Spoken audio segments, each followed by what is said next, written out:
In this video, we'll be talking about something new to this channel, something that I don't talk about often, fragrances that I look forward to, fragrances that I haven't gotten my hands on due to COVID, or fragrances that haven't come out yet that will soon be coming out, or fragrances that were just launched that I can't wait to smell.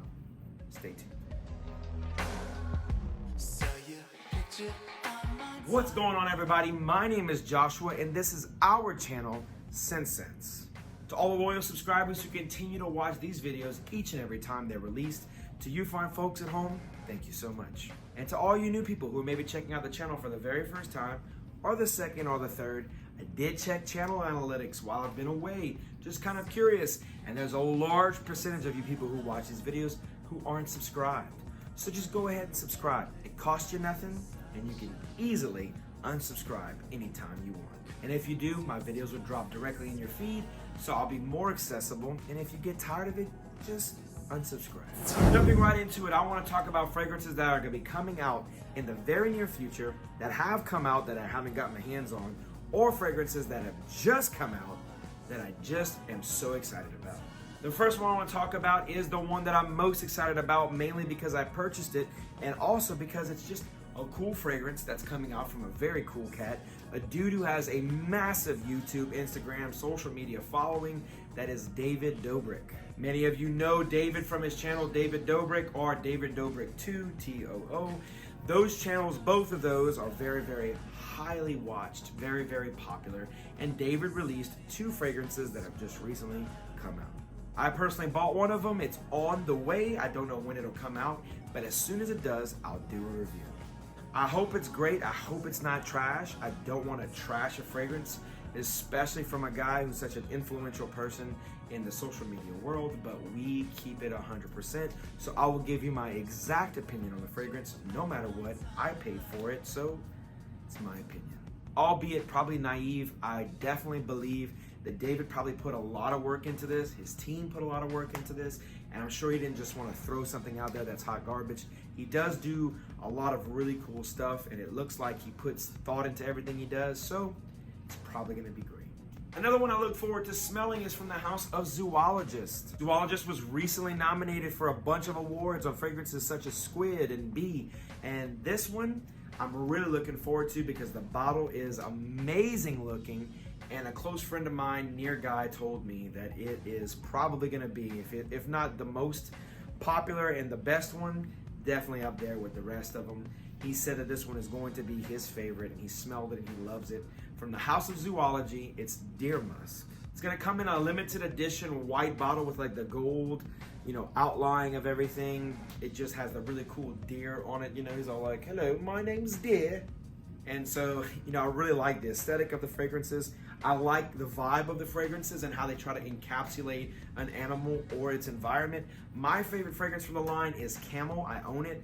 I think it's the best one from the brand easily, and I think it's a top 10 fragrance in the niche world. It's easily one that I would keep if I could only keep 10 fragrances, period, even if it was niche or designer. From the House of Zoologist, Deep Breath, Deer Musk. Next up is a fragrance that is owned and operated by Near Guy in his Perfumology line. I don't know the name of it yet. They're still working on the fragrance, but it's coming out very soon. I'm super excited about it. He's got Laima, which I own. There's Grange. There's Clutch, which I own. There's lots of fragrances that he's released, and it is the most affordable, niche, indie entrance fragrance brand that I've seen in quite some time, because the quality is there. And if this fragrance was bottled and put in a fragrance bottle that said Roja or MFK or something like that, you people would buy it up in droves at a $200-300 price and think it's the greatest thing since sliced bread. But it comes in at a $95 price point, which is great and easily accessible. So if you haven't smelled the other fragrances from Perfumology, go get samples from them. You can go to perfumology.com and check it out.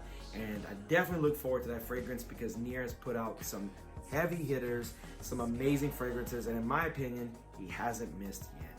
And Ida Meister is going to tell you all about it. She knows what she's talking about. So moving along to a lowbrow fragrance, a designer fragrance from my favorite house, VERSACE Eros Perfume. A lot of people are thinking, oh, well, I don't know what more they could do with the VERSACE Eros line. I'm hoping they just fix it. I hope we get closer to the original. The newer ones, the newest batch, the newest, formulations, I think are not nearly as good as the older ones. So hopefully they can get some of that old, vibe back, kind of like how Acqua di Gio did with Profumo and the Profumo Special Blend. It's much closer to the original Acqua di Gio in strength and quality than the latest watered down version. So hopefully they can fix that. Another designer that I like, that's another Perfume version of a fragrance, is Mont Blanc Legend. Mont Blanc Legend Perfume is coming out. Jeremy Fragrance has recently mentioned it. He said it's a nice fragrance. It smells a lot like Abercrombie Fitch Fierce, which we knew, but hopefully this one will have a little more longevity. It'll be a little more potent, and it'll be able to cut through the cold. So I very much look forward to it. Mont Blanc has great fragrances. So I definitely think they're a great affordable counterpart to a lot of the niche or indie fragrances that they often replicate and the designer fragrances that they often replicate. So hopefully this one is a banger. So those are some fragrances that I'm looking forward to smelling. Those are fragrances that I'm looking forward to getting my paws on. So if there are any fragrances that you are looking forward to, or you'd like to comment about these fragrances, then use your filthy paws and scroll down to the comment section below and leave a comment and let me know what's on your mind. If you made it to this point in the video, I think you've enjoyed it. Hopefully, if not, you're torturing yourself, and that's probably something you should get help for. If you have, that means you should subscribe. Go ahead and subscribe, and while you're at it, hit the notification bell. That way when my videos come out, you will be the very first to know. And as always, and most importantly, I'll smell each and every one of you later. Peace.